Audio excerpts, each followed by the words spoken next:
ভারী বৃষ্টি ও ভারতের উজানের পানিতে স্মরণকালের ভয়াবহ বন্যার কবলে দেশের ফেনী, নোয়াখালী, কুমিল্লা ও ব্রাহ্মণবাড়িয়া সহ দেশের অন্তত 12টি জেলা।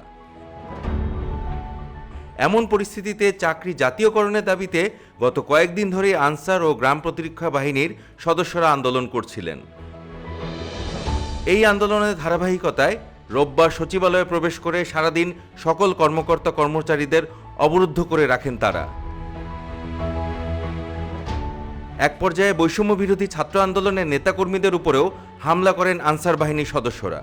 এতে শিক্ষার্থীদের সঙ্গে আনসার সদস্যদের সংঘর্ষ বাধে। এই ঘটনায় ছাত্র আন্দোলনের অন্যতম নেতা হাসনাত আবদুল্লাহ ছাড়াও শিক্ষার্থী, সাংবাদিক সহ অন্তত ৩৫ জন আহত হন। পরিস্থিতি নিয়ন্ত্রণে সেখানে সেনাবাহিনীর সদস্যরা উপস্থিত হলে তাদের উপরেও হামলা করেন আনসার সদস্যরা। এতে ৬ সেনা সদস্য আহত হন, যাদের একজনের অবস্থা আশঙ্কাজনক বলে এক বিজ্ঞপ্তিতে জানিয়েছে সেনাবাহিনী। তবে আনসার আন্দোলনে নেতৃত্ব দেয়া এবং বিশৃঙ্খলা সৃষ্টির মূল হোতার নাম জানা গেছে। তার নাম কাদের। তিনি মানিকগঞ্জের শিবালয় উপজেলার ষাটঘর তেওতা বিলপাড়া এলাকার ফজলুল হকের ছেলে এবং তেওতা ইউনিয়ন স্বেচ্ছাসেবক লীগের সাধারণ সম্পাদক ছিলেন। কাদের বর্তমানে ঢাকার হযরত শাহজালাল আন্তর্জাতিক বিমানবন্দরের আনসারের পিসি হিসাবে কর্মরত। গতকাল সামাজিক যোগাযোগ মাধ্যমে ছড়িয়ে পড়া কিছু ভিডিওতে দেখা যায় সচিবালয়ের ভিতরে ঢুকে পড়া আনসারদের নেতৃত্ব দিয়ে দাবি আদায়ের লক্ষ্যে বক্তব্য দিচ্ছেন কাদের।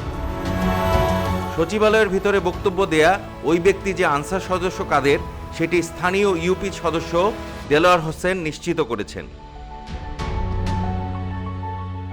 এদিকে চাকরি জাতীয়করণের দাবিতে রোববার সচিবালয়ের সামনে প্রায় 10,000 আনসার সদস্য অবস্থান নিয়ে বিক্ষোভ করতে থাকেন।